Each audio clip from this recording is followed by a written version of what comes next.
Ash's face had at first turned a very light shade of red when Amelia mentioned Daisy, but he quickly shook it off not a second later and told her it was alright and that he would be more than fine with waiting to swap his Pokémon again until Professor Oak came back. Amelia had seen Ash get flustered when she mentioned her daughter and knew why. She just giggled a little to herself and thanked Ash for understanding. She, just like Professor Oak and Daisy, had always thought a lot of Ash and his family. Delia was her best friend, and even though she was upset at Richard for just disappearing and leaving Delia husbandless and even worse, leaving Ash fatherless for so long, she still knew that he was a great man that was just over obsessed with traveling with his Pokémon. It still amazed her at not just how incredible a job Delia did raising Ash by herself, but also just how mature, well-mannered and well-rounded Ash had become. Especially at only 10 years old. So yes, it was safe to say that the whole Oak family loved the Ketchums like they were all one big family. She hated that Gary and Ash had drifted so far apart from how close they were when they were younger and had become such fierce rivals after they started getting closer to the age of being Pokémon trainers. Her son had started believing that just because he was an Oak and his grandfather was famous he would be a Pokémon training prodigy. Amelia knew that her boy was definitely a very good trainer from what her father had told her about his progress, but she wished that Gary wouldn't look at Ash with such superiority and think so little of him. The professor hadn't told Amelia much at all about Ash's own progress when she would ask, saying that Ash wanted his progress kept secret from all but his friends, mother and the professor himself. This had confused Amelia, but she didn't press the issue. Was it just because poor Ash wasn't very good at being a trainer? It couldn't have been because she and Daisy were constantly amazed at just how disciplined and dedicated Ash's Pokémon were to training. Whatever the reason for his secrecy, Amelia felt confident that Ash was at least a competent trainer, and even if he wasn't, Gary still had no right to belittle him. That was yet another thing that impressed her about Ash. Out of all the times that she ever saw her son put Ash down and make fun of him for no reason, which was a lot, Ash never once retaliated and fired back at Gary. Amelia definitely admired and respected Ash for such mature ways, that was for sure. Her and her daughter both actually. She only wished that her own son would pick up such traits. After Amelia was done with her reverie, she thanked Ash again for his understanding, something Gary did not have when he called the previous day wanting to swap Pokémon, and wished him all the luck possible on his journey. Ash thanked her sincerely for her kindness and expressed just how grateful he was for she and Daisy, another blush, taking care of his Pokémon. After that he had ended the call and left the Pokécenter. Now, one thing that might confuse some people is how Ash was able to have 6 Gyarados with him plus Pikachu. The day after Ash and his friends left the remains of Pokémon Land, he had called Professor Oak and asked him if there was any way he could temporarily have more than 6 Pokémon on his team so he could train all of his Gyarados together at one time. The professor had told Ash that since Pikachu was a Pokémon that was never in his ball, it wouldn't be a problem to have one extra Pokémon on his team for a little while, and happily allowed it. Something that Ash was very happy and grateful for. It was now close to closing time, and Ash and his friends, plus Mo, were all closing up the restaurant for the day when they suddenly heard someone walk in the door. They walked out to the front of the restaurant, followed by Mo, and saw a short red-haired woman in a red dress standing in front of the door with 2 large men behind her who were wearing black suits with black shades over their eyes. Mo sighed and walked up to meet her.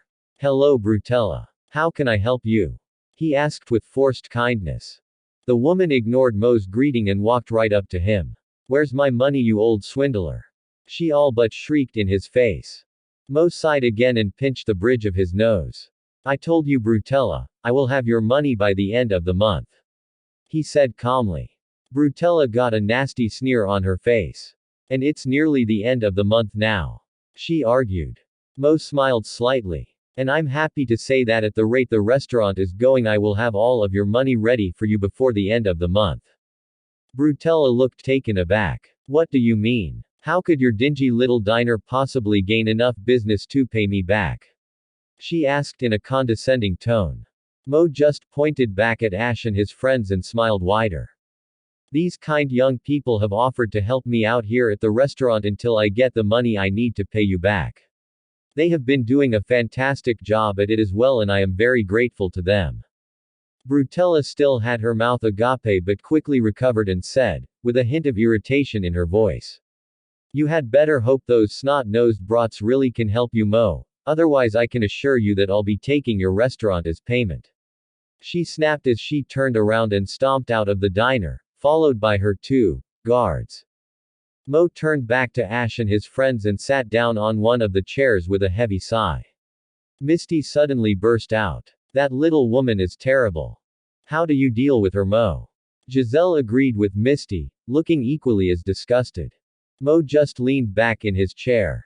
Believe me girls, I wish I didn't have to, but I do. My only hope is getting her paid back and then hopefully she'll leave me alone. He said with tiredness in his voice. Ash put his hand on Mo's shoulder. And we will, Mo, don't worry. We'll help you pay her back to the last cent, and if she still doesn't leave you alone after that, then I'll find a way to make her leave you alone. Don't lose hope in your dream, you can still achieve it. You can always achieve it. He said in an uplifting and hope-filled voice. His friends nodded in agreement and Mo smiled at them. Thank you, Ash. Thank all of you. The kids smiled back at the kind old man and then went back to work closing up the diner. They were not going to let Brutella torment Mo anymore. They were going to stop her one way or another. XXXXXXXXXX. Brutella sat in the chair behind the desk in her office. Jesse, James and Meowth stood in front of her looking confused. What did you need to see us for, Brutella? Jesse asked curiously. Brutella leaned forward in her chair and clasped her fingers together. I called you three here because I have a job for you. She said seriously. What job? They asked together. Brutella eyed them intently before speaking again. I need you to sabotage Mo's diner that's right across the harbor from us. The old fool that owns the place owes me money after I helped bail him out of a tight spot a while back due to an unfortunate accident that happened to something he owned. She cackled madly at the meaning behind what she just said and got a nasty gleam in her eyes. She shook her head to clear it before continuing. He thinks that all I care about is getting my money back, but that's the farthest thing from what I want. Quote. She paused dramatically before continuing. As much as I hate to admit it, that trusting fool has his restaurant set up on prime location for where a hotel could be set at. I want that property because that's exactly what I plan on doing. When Mo realizes he won't be able to pay me back, then I will be legally able to take his restaurant from him as my payment and then bulldoze it to the ground and put my own hotel in.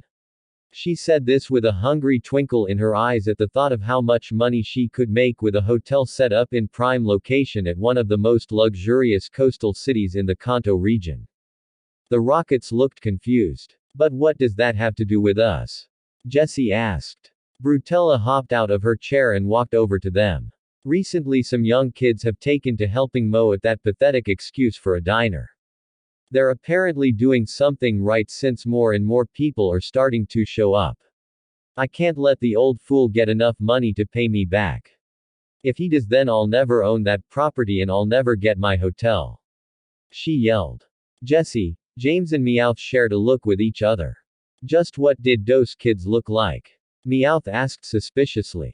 Brutella snorted. Some young boy who looked quite tall for his age with a Pikachu on his shoulder. Another older boy with squinty eyes and black spiky hair, a girl with orange hair and no figure, then another girl who looked older than she was and, as much as I hate to admit it, quite beautiful for her age. The three idiotic Rockets shared a look with each other and then said at the same time. It's the twerps. Brutella raised an eyebrow. You know them. Jessie nodded her head. Yes, we have had dealings with them. They're nothing but trouble and we would only be too happy to sabotage whatever it is they do. Right. James and Meowth said together. Brutella nodded. Then get going. They just closed up the diner. Do it tonight after they are all in bed. I don't care how you do it. The Rockets bowed their heads and then left the office. Brutella chuckled evilly. That property will be mine. XXXXXXXXXXXXX. Ash and his friends awoke bright and early the next day, ready for another exciting day of work at the diner. However, when they went downstairs into the restaurant, they were shocked, no dumbfounded, to see that the entire restaurant was completely destroyed. The entire dining room was upturned like Tornadus itself had jumped regions only to destroy Mo's diner. Tables and chairs were everywhere, the entrance door was ajar, the windows were broken and the bar was destroyed. The kitchens were a mess. Food was everywhere, the freezer had been turned up to over 80 degrees, making all of the food spoil, the stoves were upturned and the water lines under the sink had been cut, making water run everywhere. The bathrooms were no better off and the water lines below the sinks and behind the toilet had also been cut, flooding the entire bathroom. Ash and his friends walked around and stared at the destruction with disbelief etched onto their faces. Who would do something like this? Misty said in outrage. Whoever it was must have something against Mo. This was definitely no accident. Brock said matter-of-factly. It was Brutella. Ash stated with anger in his voice. How do you know that, Ash? Jazelle asked. He looked around a little before answering her. She obviously doesn't like Mo, you saw how she was yesterday. I think there is something more to all of this than just a matter of owed money. He walked over to Mo, who was kneeling in the middle of the floor, looking utterly defeated. What else could she want Mo? Ash asked him, being as kind and understanding as he could. Mo just shook his head. I have no idea. I knew she wanted her money but I didn't think she would go this far. My dream is ruined, I'll never sail the world now. She made sure of that when she destroyed this diner. He said looking defeated. Ash wanted to say something but he knew that there was nothing he could say to help Mo right now. He needed time and that was all. Misty walked up to Mo and sat down beside him. She placed her arm around his shoulders and tried to comfort him. Ash and Brock just looked at all of the damage and shook their heads as Jazelle walked over to the entrance door that was knocked off its hinges. She walked past a table that was still upright and saw something that instantly caught her eye. She picked it up and examined it before calling out to the rest of them. Hey guys, look at this. She said excitedly as she ran over to a nearby table that was still standing. She took a seat and then waited for the others to join her. Once they did, she started reading a flyer she was holding in her hand. It says here that a big event of contests and challenges are being held down on Machoke Beach next week. It's called the Port Vista Annual Beach and Poke Contests and they offer several different events. A beach bikini contest, best Pokefood contest, best water Pokemon contest and the biggest event. A Pokemon beach battle tournament. She looked right at Ash when she mentioned the tournament and saw that he now had a wide grin on his face and his eyes were shining with the prospect of a tournament just around the corner. She smiled at his obvious excitement and then continued reading. It says here that there is a big cash prize for the winners of these events. We could earn more than enough for Mo to not only pay back Brutella but also repair the diner. She finished with an excited look on her face. Ash and the others shared her excitement. I could enter my Pokefood into the contest. Brock offered. And I'll enter my water Pokemon in the water type judging. Misty volunteered. And I'll enter into the tournament, obviously.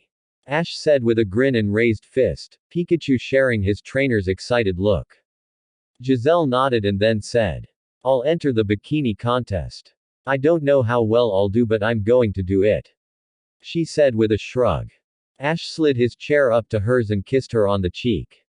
I'm sure you'll do fine, look at you. You're almost a 13-year-old girl who is developing the body of a 16-year-old. You're gorgeous and will win hands down.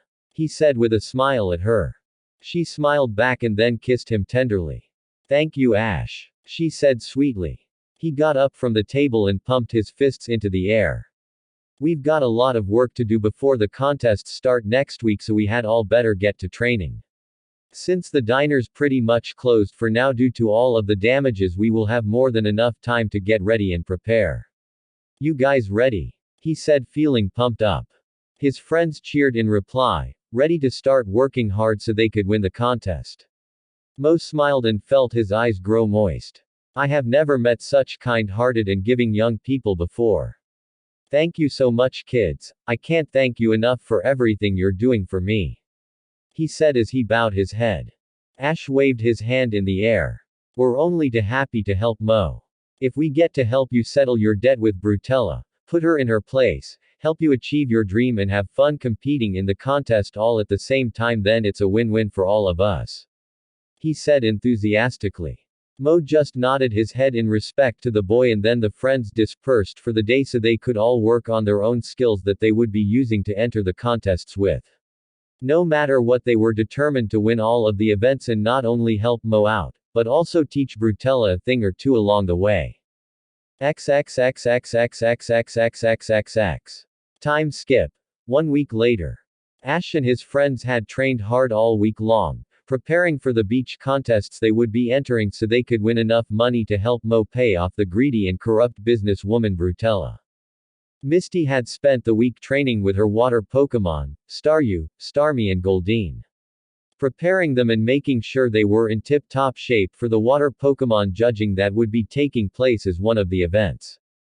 Brock had been spending all of his time perfecting his Pokémon food recipes so he would be surefire to win the Pokéfood taste-off. Ash and Jazelle had been training side by side the entire week together down on the beach, pushing each other as hard as they could. Ash was training hard so that he and Pikachu, who he was using as his Pokémon in the contest, would be in the best shape possible for the battle tournament, and Jazelle was pushing herself as hard as she could so her body would be at peak condition for the bikini contest. Ash had decided that he would use Pikachu for the tournament because Professor Oak still wasn't back at the lab yet, and that meant that Ash couldn't swap his Gyarados back out for his lead team yet. He had made Pikachu promise to go easy on the competition since he had just went through another crazy power growth spurt during the week of training they had been doing. Pikachu had promised and Ash's mind was put to ease. Jazelle had been fretting like crazy the whole week that her body wouldn't be good enough to win the bikini contest. Ash had been spending the same amount of time trying to convince her that everything would be fine and telling her how great she looked. Ash may be young, but he could still appreciate a woman's nice body, especially if it was his own girlfriend's body. Needless to say, by the end of the week they all felt certain that they were ready to win every event in the beach contest. By the day of the contests, Ash and all of his friends gathered at Machoke Beach near the harbor and were preparing for the contest to start.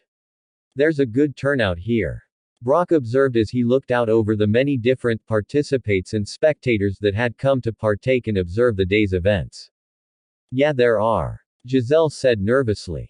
And all of those people are going to be watching me when I get up there for my turn on stage. Quote. She looked like she might get sick any second and started to turn a shade of green, causing Ash to draw her close to him and kiss her cheek. You'll do fine, Jazelle. Just focus and ignore the people. It's just you out there and no one else, okay? You go out and then you come back in. If you don't want to do it, then there is no shame in backing out now. None at all. Misty placed a comforting hand on Jazelle's shoulder. Yeah, Jazelle, it's alright to be scared. Jazelle pulled Misty's hand off. Scared. Scared. I will have you know that I am not scared, she said with her head held high.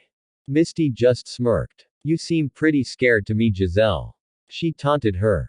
Jazelle huffed. You just focus on dealing with your waterlogged little Pokémon, Misty, I'll be fine, she said indignantly. Misty got up in Jazelle's face. What was that, Miss Priss? At least I'm not going to be strutting around in some two-piece for money, she snapped. Jazelle put her face right up in Misty's. Jealous. At least I've got curves to wear a bikini and make it look good, twig. At least I don't look like some doll by dressing up and putting on makeup like you do, Misty retorted. Ash, Pikachu and Brock watched the scene unfold with sweat drops rolling down their backs. Should we stop them, Brock? Ash asked. Brock looked at Ash with a raised eyebrow. One of them is your girl, Ash, you calm them down. Mo stepped in and placed his arms around the two boys' shoulders. Listen, boys, take some advice from an old fart. When two women are fighting, leave be unless you wanna get hurt, he said wisely. Ash and Brock just nodded and listened to the wise old sage. Meanwhile, the two girls bickered on. Well, I have a boyfriend and I happen to know that Ash likes the makeup and the clothes I wear too, she shot back. Before the girls could continue, the loudspeakers suddenly came on and the commentator announced that the start of the contests were in 20 minutes. Misty and Jazelle stopped their arguing with one final glare at each other. Just as Ash and his friends were about to go their separate ways for the different contests they would be competing in, Ash suddenly heard someone calling out to him. Ash. Hey Ash sweetie, hi. Ash turned around, not believing that the voice he was hearing actually belonged to the person he thought it did. Sure enough, he saw his mother and Professor Oak some distance away, walking over to them. Well, Professor Oak was walking, Delia was practically sprinting towards her son. Ash barely had time to prepare for the upcoming, apocalyptic hug, before he was wrapped up in a bone-crushing embrace by his mom. Oh Ash honey, how I've missed you. How are you doing? Are you treating your Pokémon well? Are you eating enough? Are you changing your... Ash finally broke free from his mother, gasping for air. Mom. What are you and Professor Oak doing here? Not that I'm not happy to see you, but I'm really surprised. He said in shock. His mother held him at arm's length and answered him. I'm here with the professor on some business he had to attend to here in the city. Something about a convention for Pokémon researchers of the Kanto region or something like that. I just came to get out of the house for a while. She said happily. Delia looked up at Pikachu on Ash's shoulder and scratched the Pokémon behind the ears. Hi Pikachu, how are you doing? She asked the little Pokémon kindly. Pikachu just wobbled back and forth on Ash's shoulder from the wonderful sensations of being scratched and then called out happily. Pika. Pika Pikachu pie. Delia smiled at him again and then looked over her son's shoulder at Brock, Misty and Jazelle, who were watching the reunion with smiles on their faces.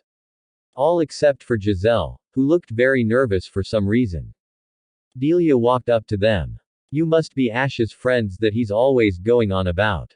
It's wonderful to meet you all. My name's Delia Ketchum and as you know, I'm Ash's mother. She introduced herself chirpily. Brock introduced himself first. It's great to meet you Mrs. Ketchum, my name's Brock. He said with a smile. And my name's Misty. She greeted the older woman nicely. Jazelle looked extremely nervous and shifted uncomfortably. It's really nice to meet you Mrs. K. Ketchum. She stuttered out, looking like she might be ill. Delia looked concerned at the girl's behavior and asked her. What's the matter sweetheart? You don't look well. She said with worry in her voice. The maternal instincts she constantly had just under the surface came rushing up to the surface. Ash stepped up to Jazelle's side and wrapped his arm around her shoulders and looked up at his mother. She's nervous mom, he said looking back down at his girlfriend who was now clinging to him like a lifeline. Delia looked confused. Nervous. Whatever for? She asked baffled. Ash took a deep breath and then dropped his hand down to the now trembling girl's waist and pulled her close until she was flush against him, holding onto her tightly and protectively. She instantly tucked her head into his shoulder and felt more calm. When Ash felt her begin to relax, he smiled and then addressed his mother again. Mom. Jazelle isn't just my friend. She's my girlfriend, he said firmly. A pin could be heard dropping a mile away. That's how quiet it became. Professor Oak, Ash's friends and even Mo watched the scene with bated breath. None of them knowing what would happen. Delia's face suddenly changed to one of anger and she put her hands on her hips as she scolded her son. Ashton Richard Ketchum. How dare you not tell me about something as important as this before now? You get a girlfriend and you don't even tell me. Well, I'm here to tell you something, young man. I won't stand for it. Ash looked down at the ground and Jazelle just clung tighter to him, wishing she could just vanish like a ghost type. Professor Oak and the others looked at Delia in surprise because of her outburst and just stared at her. Delia shook her finger at Ash. I can't believe you didn't tell me about this, Ash. Didn't you think I would want to get Tomno, my son's girlfriend? She continued to scold. Ash just sighed. I'm sorry mom, I should have told you. But you need to know now that I am not going to. He stopped and grew wide-eyed. Wait a minute mom. Did you just say? He trailed off and looked at his mother hopefully. Delia's face changed to one of a soft look and a small, warm smile graced her lips. Ash honey, I'm not upset that you have a girlfriend. As your mother, it makes me a little sad to know that you're growing up, but I knew this would happen eventually. A sad and wistful look crossed her face. Ash, you've always been much older than you really are. Rather, you grew up so fast because of your father never being around or because you just wanted to, I don't know. I do know this though. I always knew that you would be getting into the more advanced things in life at a younger age because you have always been so mature. It took a lot of time and coaxing from Amelia, but she was finally able to talk me into doing the best thing I could do with such a unique and special child on more hands. She stopped and Ash looked at her curiously. What was that, Mom? She looked out over the beach and then back at Ash before replying. She told me that in order to let you grow the way that you obviously needed to, I had to just step back and let you experience different things in life on your own instead of being so overprotective. If you're old enough to travel the region by yourself and train Pokémon, especially ones like that massive Dragonite and all of those Gyarados at such an early stage in your journey, then I think you are old enough to have a girlfriend and do a few other things in life that others would say you're a little too young for. However, I am still your mother, and since you are underage, there will be some things that I can't allow you to do. If and when those times occur, I will be there to help guide you as a parent does. I'm confident that I have instilled good values into you, and I feel certain that you have a good head on your shoulders, Ash. I know you won't let me down. She finished with a few tears in her eyes as Ash walked up and gave his mother a hug. Thanks, Mom, he said gently to her. I won't let you down. He released his mother and then went back to stand beside Jazelle. Delia smiled at the two of them. She then said with a clearly teasing tone in her voice. I honestly didn't think that you would work so fast and already have a girlfriend.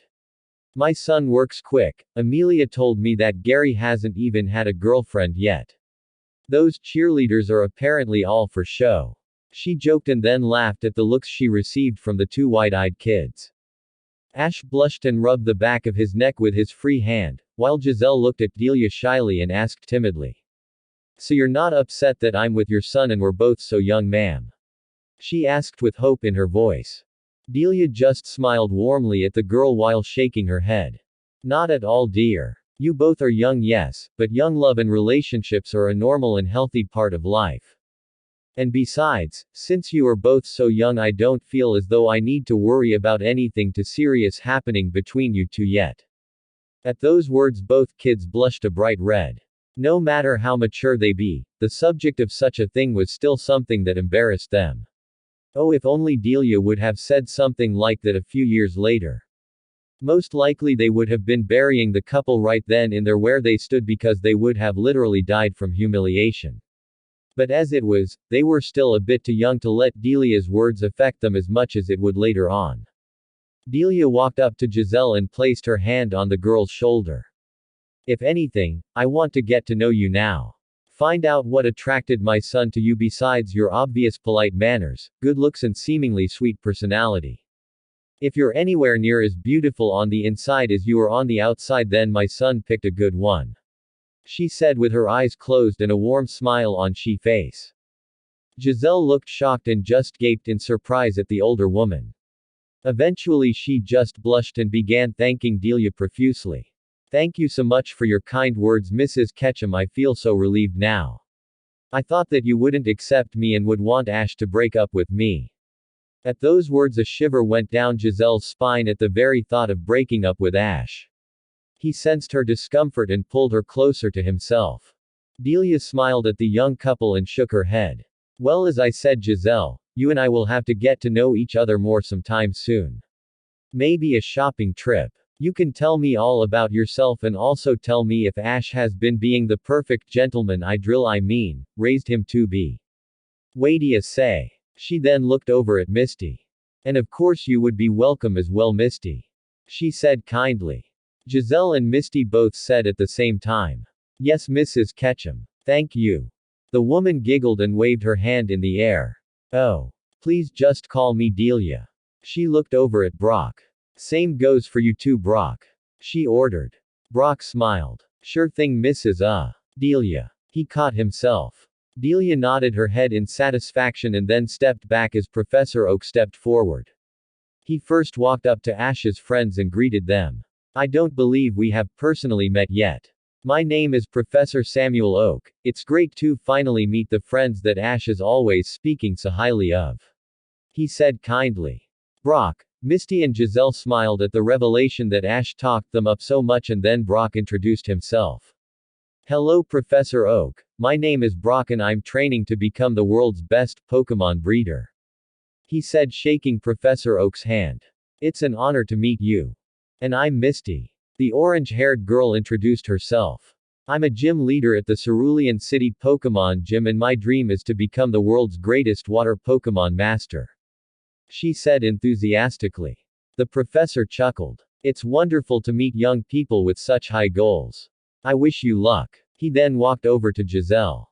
And you must be the beautiful young lady that stole our Ash's heart. He said with a warm smile. Jazelle blushed and grabbed a hold of Ash's arm. Yes sir, it's great to meet you Professor Oak. She said politely. Oak just waved his hand in the air. Please dear, I'm happy to meet the girl that Ash is always going on about.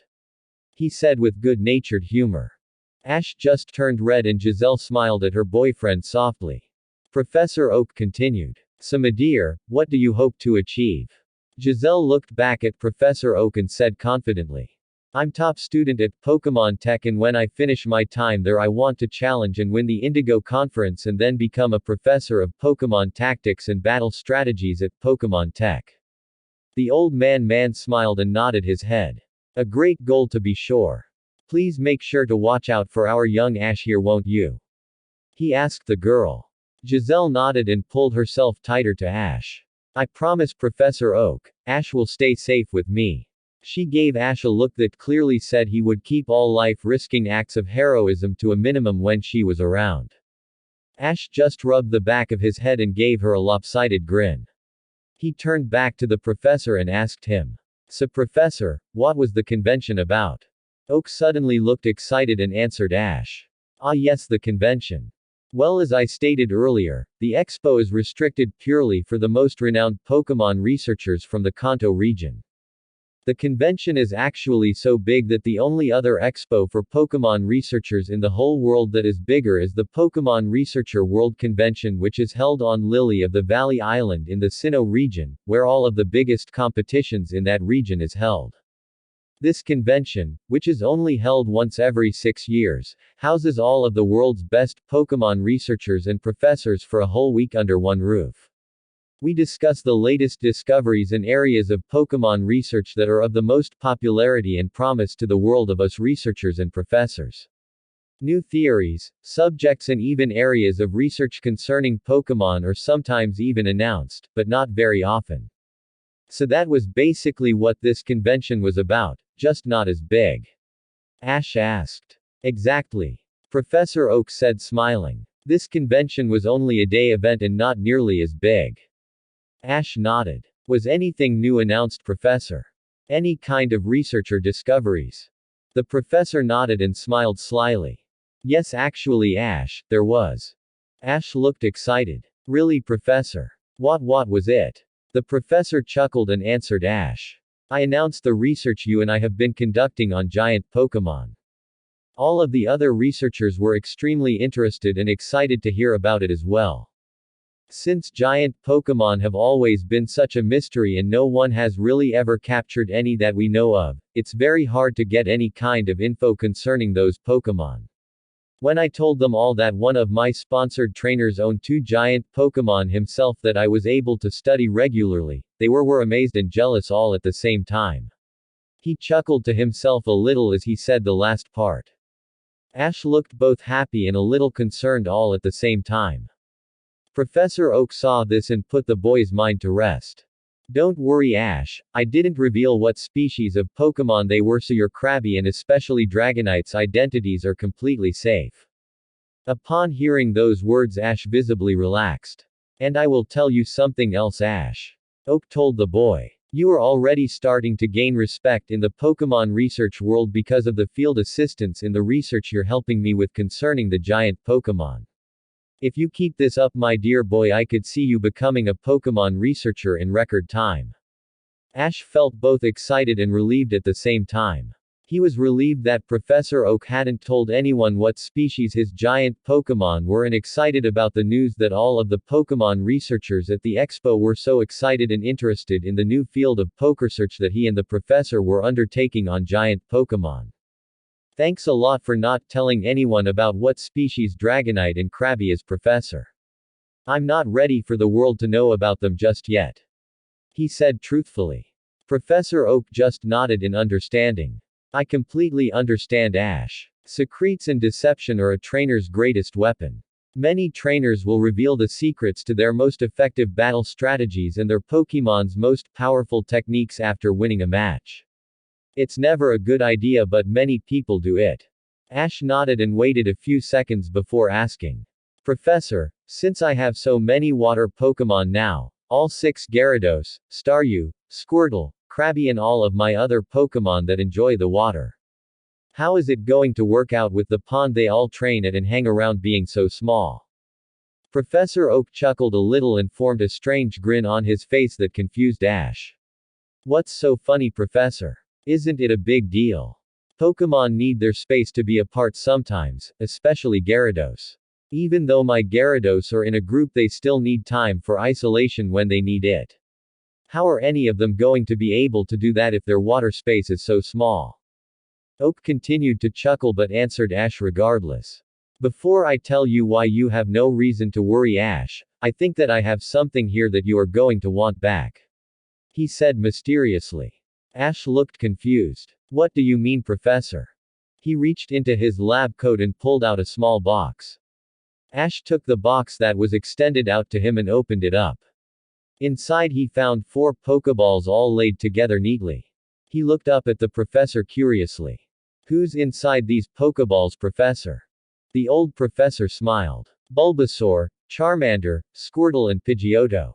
I knew that you were probably missing your main team and I figured that you have had more than enough time to have worked with your Gyarados, so after the convention was over today your mother and I went to the Pokémon Center and I called home to Amelia, since she and Daisy are watching over the lab and the Pokémon while I'm away. And on that note, Ash, I should tell you, Daisy has been taking care of your Pokémon specifically for quite some time now. She's training to become a Pokémon nurse from the Viridian City Pokémon Center. Nurse Joy and your Pokémon are the healthiest and most well-behaved subjects for her to work with at the lab. Actually, she's became quite attached to them and they like her quite a bit as well. When she graduates, she actually plans on becoming the Pokénurse for Pallet Town's very first Pokémon Center instead of the Pokémon League sending in another Joy. That's actually quite an accomplishment considering that every other Pokécenter is ran by a Joy. It comes as no real surprise, however, Daisy is becoming very talented at what she does and Delia suddenly stopped Professor Oak with a tap to his arm. Professor, you're getting off subject. She said kindly. Professor Oak blinked and then laughed. Ah yes, I wasn't I? Thank you, Delia. Sometimes I digress, habit of a Pokémon professor, you know. He said good-naturedly. Delia laughed a little and then said. Well, I think we had better stop talking about Daisy now, Professor. Ash looks like he might melt, he's so red. She teased her son. Everyone looked at Ash and noticed that he was beet red and looked slightly uncomfortable. Professor Oak suddenly clapped his hands together. Ah yes. I almost forgot that our young Ash here has quite the crush on my granddaughter. He said in amusement as he noticed Ash grow redder. Misty just pointed a finger at Ash.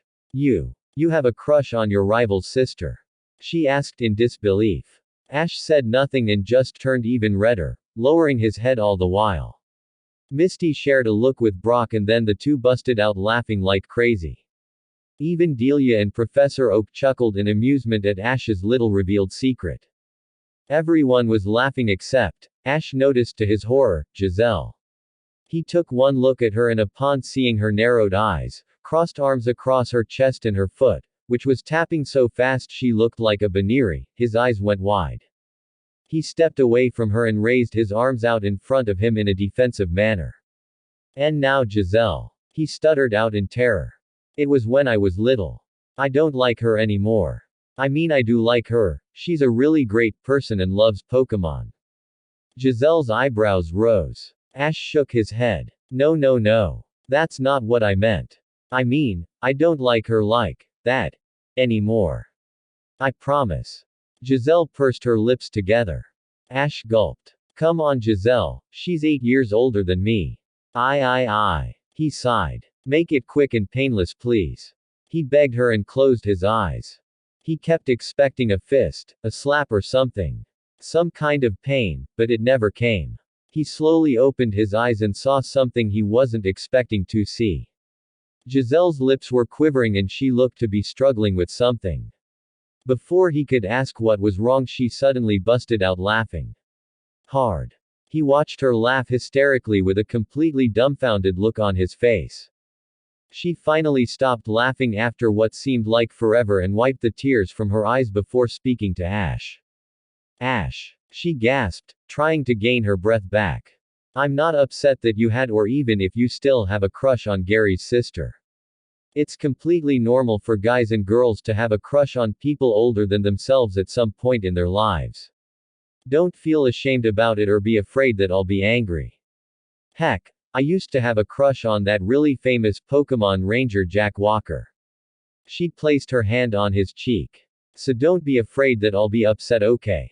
She said softly and with a warm smile. Ash just stared at her in shock for a little while before shaking his head in disbelief and then smiled at her. You never cease to amaze me, you know that, Jazelle. He said seriously. Most girls would have been really upset and wanted to hurt their boyfriends when they found about a crush they had. You're just. Wow. He said in amazement. Jazelle smiled smugly and flipped her hair exaggeratedly. I know. She said with a heavy sigh. Aren't I awesome? She said jokingly. Misty snorted and Jazelle shot her a glare. Before she could say anything, Ash hugged and then kissed her on the cheek. That you are, Jazelle, that you are. He said with a soft smile. Jazelle blushed at the looks of awe and amusement they received from the others, and then she made one last tease at Ash. So then it doesn't bother you that Daisy is handling your Pokémon and spending so much time with them when you probably never got to? She said with a grin as Ash blushed again and coughed in his hand. Nope. He squeaked out. Not at all. He said in a much higher than normal tone. Everyone began laughing at seeing Ash trying to deny a crush that he still desperately had. They finally calmed down from their laughing fit and then caught their breath. Professor Oak waited a few moments before addressing Ash again. Well, as I was saying before, Ash. I called and gave Amelia authority to use the Pokeball transporter machine and send those 4 Pokeballs over to me. After that, your mother and I wandered the city trying to find you and your friends after we heard from the city's officer Jenny that you all were here. I was originally going to call you and let you know wherever you were that I had your Pokémon and then send them to you over the handheld Pokeball teleporter I keep on me just in case, but after we found out that we were all in the same city, I figured that this would work out much better. Ash nodded at the professor's explanation and then unclipped the 6 Pokeballs that held all of his Gyarados and handed them to the professor. He then clipped on Bulbasaur, Charmander, Squirtle and Pidgeotto's Pokeballs and immediately let out a relieved sigh. It felt so good to have his favorite team back on hand again. In a matter of no time at all, he and the Pokemon of his main team had bonded so close that it felt weird being apart from each other. Professor Oak noticed this and smiled knowingly. They missed you as well, Ash, that much was for definite certain. Ash smiled and thanked the professor for bringing them over and was just about to ask him about the water space issue at the lab again before he heard the voice over the intercom system come back on again. Attention all beach games participates. Please make your way to your respective places for the beginning of the contests. The events will begin in approximately 5 minutes. Thank you. Ash quickly turned to his friends. We gotta go, guys, he said urgently. He turned back to his mother and the professor. We'll talk to you all later, okay? We need to get to our positions so we can be ready when the games begin. Then go on, Ash. Professor Oak told him. You mother and I will be watching all of your performances. Ash's mother have him a hug before shooing him off with her hands. Yes, Ash, we'll be watching. Now get out of here and go beat the competition, she told him with a smile. Delia looked over his shoulder at his friends. You guys are going to do a great job as well, get out there and win. They all smiled at the kind woman and then Ash and his friends each took off in different directions. Delia, the professor and even Mo, who had been quiet the whole time during the reunion, waved to the kids as they disappeared. Professor Oak turned to Mo. I don't believe we've met, my good fellow. My name, as I'm sure you already have heard from our conversations, is Professor Samuel Oak.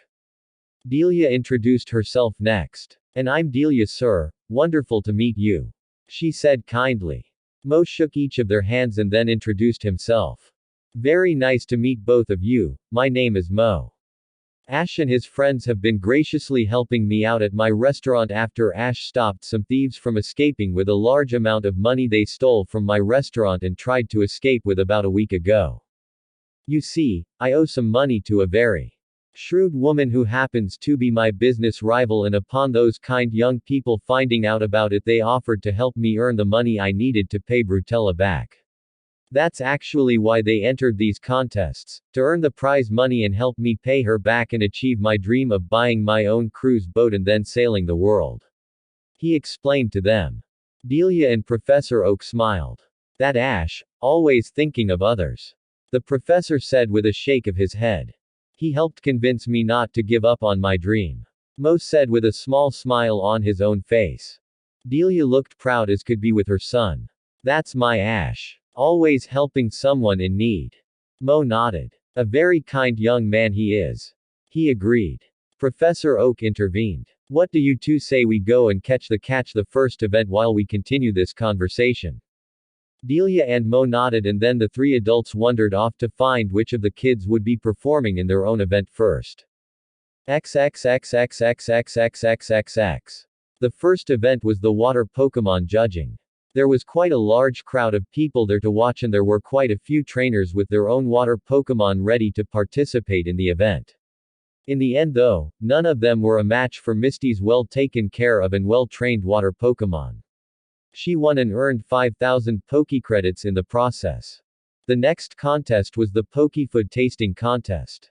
Yet again there was a huge crowd of people watching and several participates with their own recipes. There was even, supposedly, a top Pokémon food chef who was competing in the contest. However, not even his recipe was a match for Brock's special Pewter Pokéfood special.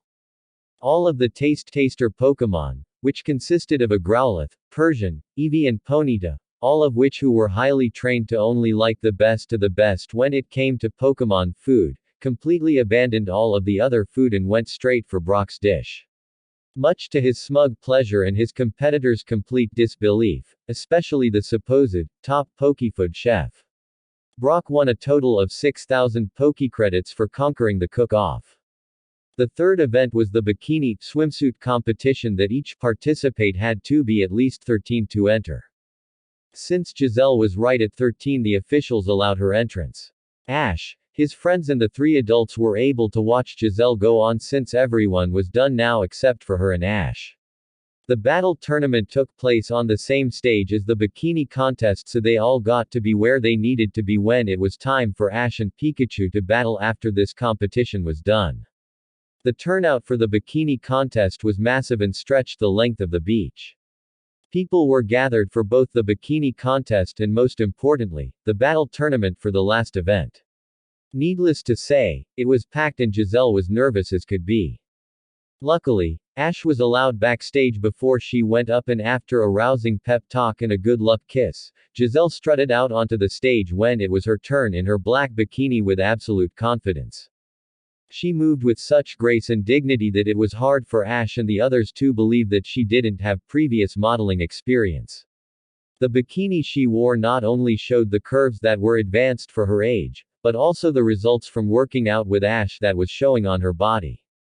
All in all, she looked much older and much more graceful than a girl of her age. She seemed almost natural up on the runway. When she walked out, there wasn't a single set of eyes in the entire crowd that wasn't locked onto her. Ash heard several whistles and hollers from a group of guys in the crowd to the left of Ash's group near the stage, which made his temper flare slightly. Even Professor Oak and Mo were looking in the direction Ash was with anger etched onto their faces. Young punks these days have no respect. Mo said angrily as he turned his attention back to the stage. Professor Oak just placed a hand on Ash's shoulder. Pay them no mind, Ash. They're just disrespectful boys that have no sense of respect or decency. Just focus on Jazelle. Besides, you can't blame them, can you, boy?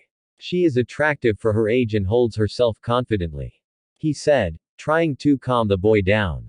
Ash just nodded to his mentor's words of wisdom and focused back on Jazelle, ignoring the other guys who were still calling out to Jazelle, with a lot of self-control. By the end of the competition, Jazelle won and was crowned the Port Vista Beach Beauty of the Year and was awarded 8,000 Poké credits and a beautiful purple ribbon that had the design of a shaded-out woman in a bikini, laying out on the beach, shaded by palm trees, carved out into the gold medallion. Jazelle was shocked beyond words that she had won out over several other older girls that had, in her opinion, much better bodies than her. However, after being told how silly she was being and that it wasn't just her beauty but also her stage presence that won her the competition from not just Ash, Brock and Misty but also Delia and the other two adults, she apologized for sounding ungrateful and felt better about winning such a hard-won contest. The most surprising thing, however, was when Jazelle was approached by a guy in a brown business suit and slicked down brown hair that gave her a card and told her that she had real potential in the modeling world and that when she got older, around 16, to give him a call if she was interested and he would look into getting her a shot. Ash and everyone else was just as floored as Jazelle was, but she took the card anyway and thanked the man. After he had walked away, she came over and showed Ash and everyone else the card. The adults and also Brock and Misty congratulated her and told her how great it was. When she got to Ash and asked his opinion, she was shocked at how ecstatic he was for her. He kept telling her to keep the card and really consider the Mons, Raul Emerson was his name, offer. Jazelle was shocked and touched by his willingness to support her in something like that and then kissed and hugged him as she thanked Ash for wanting to stand by her if she ever chose something like that. Of course, Ash was modest and merely accepted her affection with equal enthusiasm as he said it was no big deal and was something any good boyfriend worth his Pokeballs would do. This analogy had made Jazelle giggle like crazy at her boyfriend's one-track mind for training in Pokémon. A cycle that was only ever interrupted by her or his newfound favorite treat, frozen yogurt. Afterwards, Jazelle went to change and Ash went off to a corner of the beach where he could be alone with Pikachu and they could focus their minds on the upcoming battle tournament. About an hour later, it was drawing close to being time for the final event to start and Ash decided to make his way back towards the stage so he could meet up with everybody before he had to join the other competitors backstage. Upon finding his friends, his mom, Professor Oak and Mo waiting for him near the back entrance of the stage, he walked up and greeted them. Upon not finding Jazelle in the group and no one else knowing where she was, he became worried. After all of the looks she had been getting during the bikini contest, he was afraid someone would try something and maybe that was why she was nowhere to be found. He excused himself and began looking for her everywhere, becoming increasingly worried as he did. He decided to head to the changing rooms near the back of the stage to look for her. When he finally arrived at them, he began looking around for any sign of her. Jazelle. He called out. No answer. His stomach started twisting in knots and when he saw something he recognized lying on the ground, his heart stopped and fear consumed him. The ribbon Jazelle had earned for winning the bikini contest was entrenched into the ground, trampled on, with several footprints and scuffle marks on the ground around it. He picked it up and cradled it gently in his hands and followed the scuffle marks to a nearby dressing station. His breath hitched when he saw the bag that Jazelle had her clothes in, abandoned near the changing room. He picked it up and at that moment, 1,000 different thoughts raced through his mind on what could have happened to her. In the end, his frantic mind came to one conclusion. Someone had her. Ash felt that all too familiar rage start to rise up in him and he quickly began breathing in and out quickly to regain control of himself as he felt his senses start to cloud over. He knew that he had to keep control over himself right now because losing his temper and then changing like he did when he was angry would not help him find Jazelle. He discovered this breathing technique during his everyday training with Jazelle. It was her idea. She said that taking deep and calming breaths always helped her become calm when she was angry, and she thought that maybe it would help him. Ash had tried it since he was desperate to find some way to control his temper so he wouldn't change anymore. After he had nearly killed Team Rocket at Bill's lighthouse in his blind rage, he did not want to lose control like that ever again. It had actually been working too. When he had taken down those 3 rocket grunts in the hallway on the Saint. And he felt that same anger come over him, and he managed to push it down with Jazelle's breathing technique. He did that now. He breathed in through his nose and let the fresh oxygen cleanse the burning anger he felt inside. He would then breath out through his mouth and envision that he was actually dispelling the anger from himself. When he felt the anger finally fade away from critical levels, he turned to look at Pikachu, who was sitting on the ground looking up at Ash with concern in his eyes. He was afraid that his trainer was losing himself to his anger again and would change like he did when he got really mad, something that he didn't ever want to see happen again. Especially because when he was in contact with Ash, when he changed into his darker side, it also made Pikachu feel really agitated and angry as well. Almost as if he was trying to transform as well. Ash scratched his Pokémon behind the ears. "It's okay, Pikachu. I'm still here." He breathed out. The yellow mouse perked up and chirped at Ash happily. "Pika. Pika Pikachu." Ash looked Pikachu in the eye seriously. "I need you to do something, Pi, okay?" he asked, getting his Pokémon's attention. Pikachu nodded his head and turned serious. Ash held up Jazelle's ribbon. "Someone has Jazelle, Pikachu. I need you to follow her scent using this ribbon to get yourself refreshed with her scent, okay?" Pikachu grew wide-eyed and his eyes burned with anger when he heard that Jazelle was in danger. He became totally focused and nodded his head. He sniffed the ribbon but couldn't get a strong scent off of it since Jazelle hadn't worn it much since she just received it. He instead sniffed Ash's tracksuit and was blasted with a strong scent of the girl to his senses. He shook his head to clear it and then bounded over towards the street that lead into the city. He looked back at Ash. "Pikachu." He called out to his trainer to follow him. Ash nodded before dropping Jazelle's bag and then charging after his Pokémon. Together, Pokémon and trainer headed out into the city, intent on finding Jazelle. Both of them struggling to keep a cap on their emotions, especially Ash. The somewhat mature scene is ahead, be warned. Do not read this part if you are uncomfortable. Ash ran through the city after Pikachu and noticed that he was leading Ash in the direction of a more run-down part of the city, towards a nearby alley that was in between 2 tall buildings. Ash heard a muffled scream and his blood ran cold. He looked down at Pikachu and saw the Pokémon staring at the alley across the street with the same look of worry and dread in his eyes that Ash felt sure was mirrored in his own. Dreading what he may see, Ash took off running towards the alley as fast as he could. Pikachu ran up onto his shoulder without breaking either of their speeds and kept his eyes fixed on the alley. Ash finally reached the alley and looked down its long recesses. There he spotted Jazelle. She was far down the alley lying on the ground. She was surrounded by 4 guys who were kneeling down and circling her in a tight formation, completely cutting off any route of escape. Her jean jacket had been ripped off of her and was lying on the ground some ways away. Her shirt was pulled up to her neck, exposing her black bra, and 3 of the 4 guys were holding her down.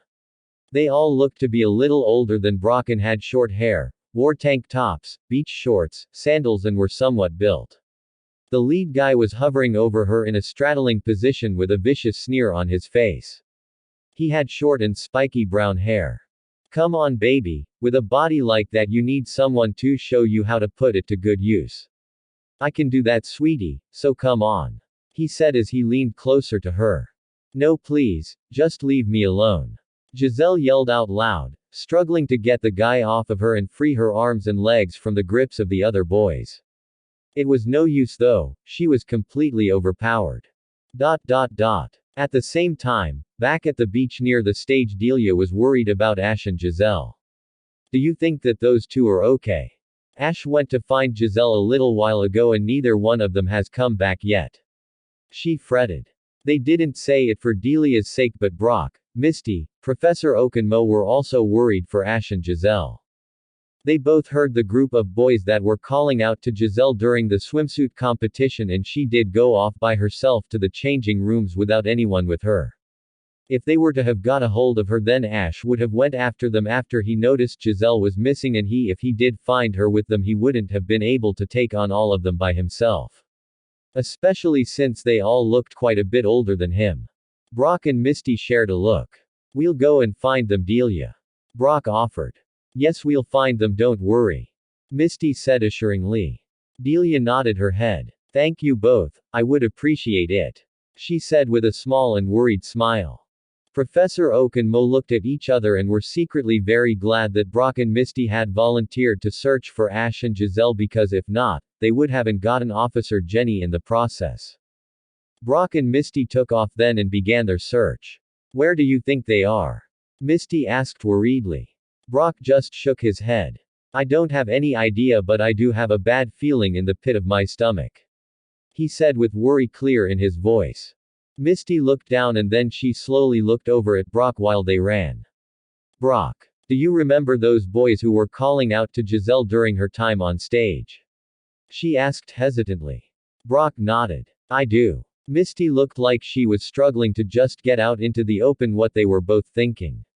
Finally she said. Jazelle went off by herself and no one would have been around at the dressing rooms after the rest of girls had all finished changing. "We both know that the last one there would have been Jazelle, since she takes forever to get ready," Brock urged her on. "And," he said as they neared the dressing rooms. Misty hesitated and didn't say anything as they finally made it to the dressing rooms and then checked around for any sign of Ash and Jazelle. After finding no sign of them except for the scuffle marks and Jazelle's bag near one of the changing stations, they met back up in the center of the area where the changing rooms were set up. Brock held up Jazelle's bag and had a grim look on his face. "This isn't good, Misty. Something has happened to Jazelle, and from the looks of things." He gestured to the scuffle marks on the ground. "There was a struggle here." Misty grit her teeth and looked truly scared. "And I have a feeling that Ash already knows and is probably looking for her right now." Brock just shook his head to clear it of all of the bad thoughts swirling around in his mind and then pointed to the city behind the beach. "Let's go check the city, Misty, maybe we'll find them there," he said as he took off again, Misty following close behind. As they made it onto the street that was just off the beach and took off running for the city, Misty finally voiced her worst fear.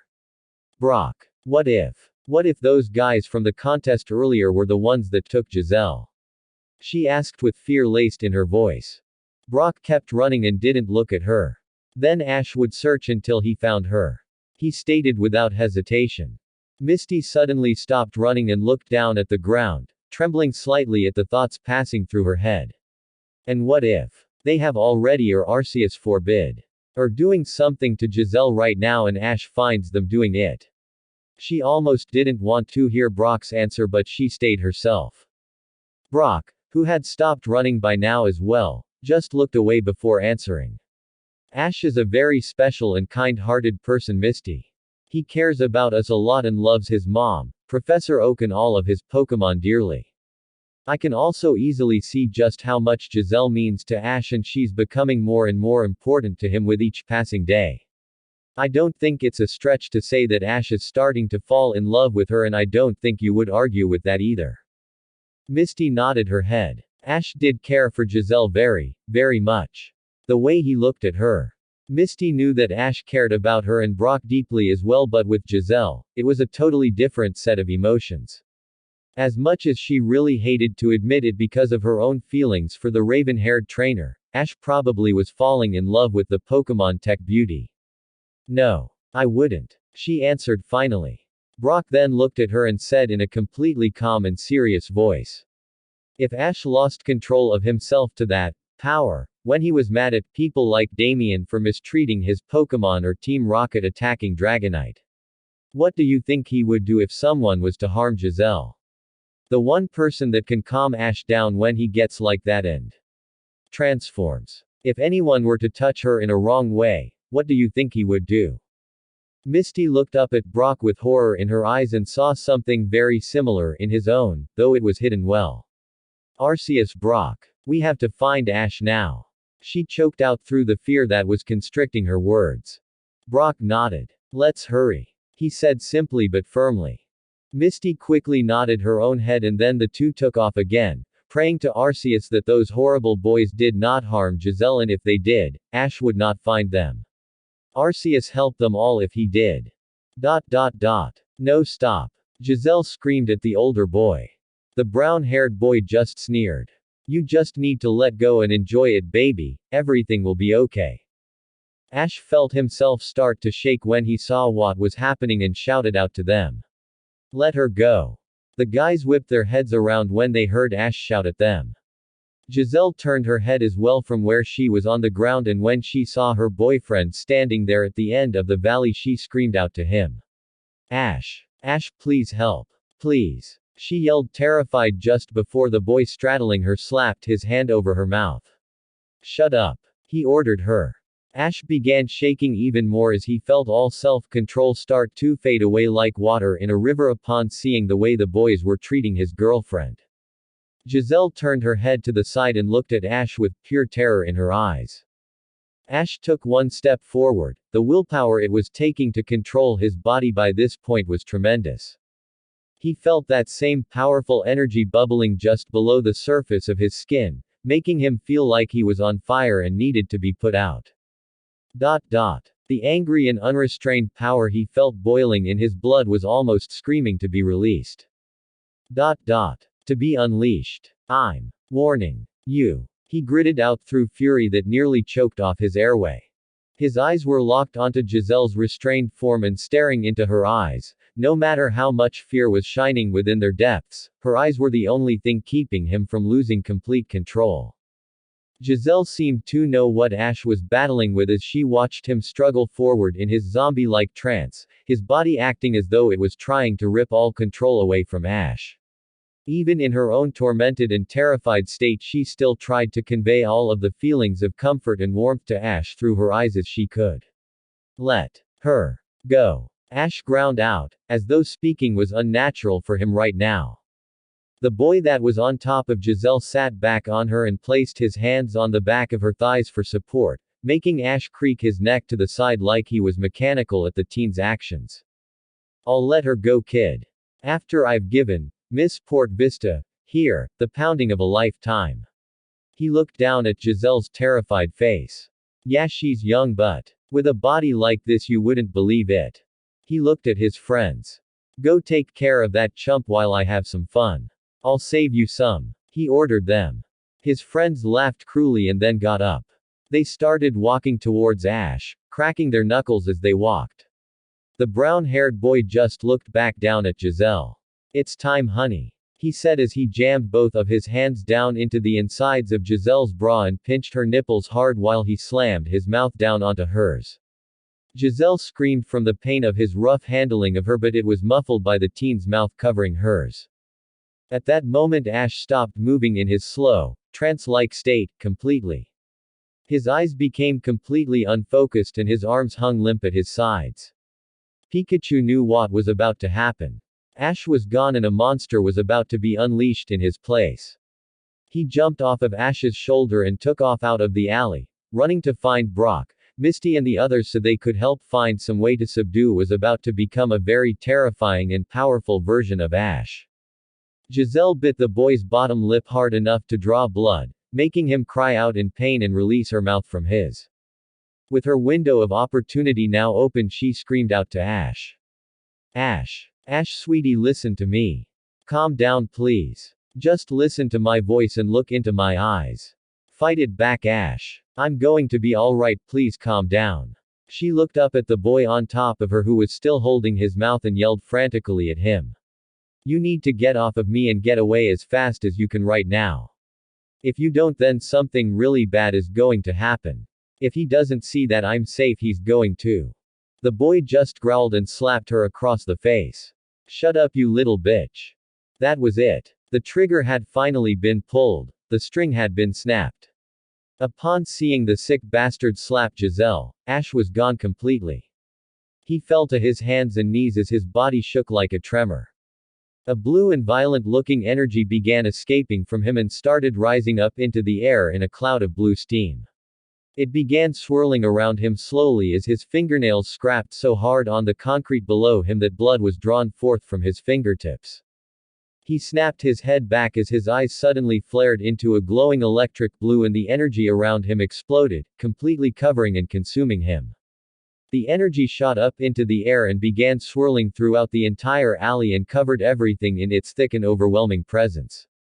A terrible howling sound, like tormented screams, ripped through the alley, coming from the energy that was twisting around so violently that the boys were having a hard time standing on their feet. Ash stood up and threw his arms to the sides as he reared his head back and almost roared. Grah! He bellowed as the energy cloak completely covered him and shadowed out his image completely, leaving only his silhouette and a pair of blue eyes glowing with hate and rage in place of his normal calm and collected amber ones. By this point the alley began glowing a soft blue and the atmosphere completely darkened.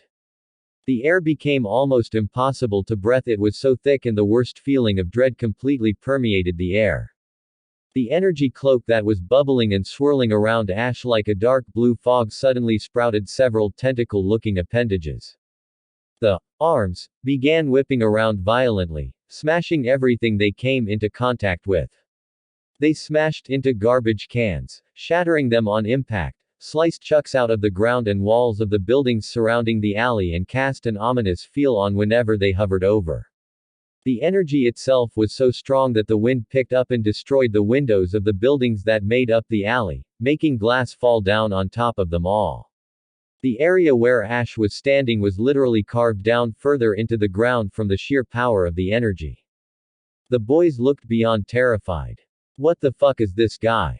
One of them shouted over the hissing and roaring wind. He's some kind of monster. Another said. Let's get out of here. The last one said. They all began running as fast as they could down the alley, keeping as far to the sides as they could so they could avoid Ash. The boy in question just grinned darkly from inside of his energy shell and threw his arms out. The energy tentacles shot forward at blinding speeds and smashed the fleeing boys up against the walls. The arms then wrapped themselves around the boys' waists and lifted them up into the air until they were being held several feet off of the ground over top of Ash's head, kicking and struggling to get free. What the hell? Let me go. One shouted. I can't move. Another yelled. Ag. It's squeezing me. The last guy choked out. Ash suddenly released a deep and booming laughter, one filled with anger and malice, as he tightened his hands into fists slowly. The tentacles of energy that was holding the boys tightened at the same time. Slowly and painfully crushing them the more Ash clenched his fists. The boys cried out in excruciating pain and begged for Ash to release them. Please let us go. One of them managed to gasp out in between breaths. Don't talk to it. It's a monster, it won't listen. The second guy, who had convinced himself that Ash really was a monster, shouted to his friend with what little air he had remaining. The third boy just remained frozen in fear, knowing that this had to be a horrible nightmare. Ash wasn't about to let them off that easily. No. He was going to make them suffer. He loosened his grip on them just enough so they wouldn't suffocate completely and then lifted them even higher with his energy tentacles. Then, with a primal roar, he slammed his arms downward. The energy tentacles zipped towards the ground and smashed all three boys into the ground face first with a loud thwack. Ash then began whipping his arms around in sporadic directions. With every direction he would move, the tendrils of energy would move as well. He began slamming the boys into everything in the alley. He smashed them into the walls, the ground, some of the large garbage bins that hadn't been destroyed yet. He was absolutely ruthless, and with every hit, a sickening crack was heard. Jazelle and the boy on top of her just stared at the sight with wide eyes. Jazelle was terrified for Ash and how out of control he was right now.